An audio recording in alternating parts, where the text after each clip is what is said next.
Elle s'est demandé comment ça se fait que les sociétés occidentales, elles ont toujours le même mode de fonctionnement.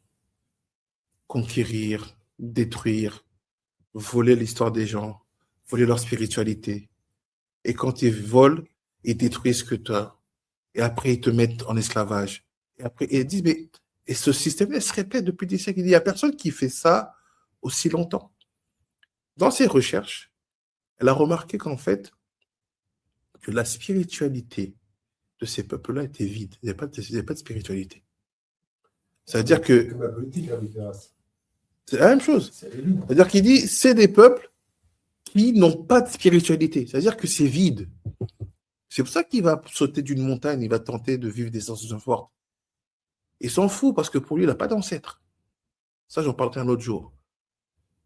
Mais les peuples qui ont un souci de leur ancêtre, ils ne veulent pas arriver devant leur ancêtre avec un comportement, des choses qui ne sont pas fiables. Donc de là, maintenant, qu'est-ce qui se passe? Ces gens-là, ils décident de donner des modèles de vie à la société. Ils veulent t'expliquer comment vivre, comment fonder une famille, comment gagner de l'argent, comment être spirituel alors que tu n'as pas de spiritualité. Ils t'expliquent tout ça.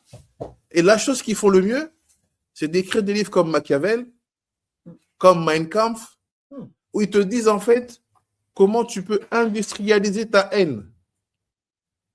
Et nous, malheureusement, on tombe dans ça.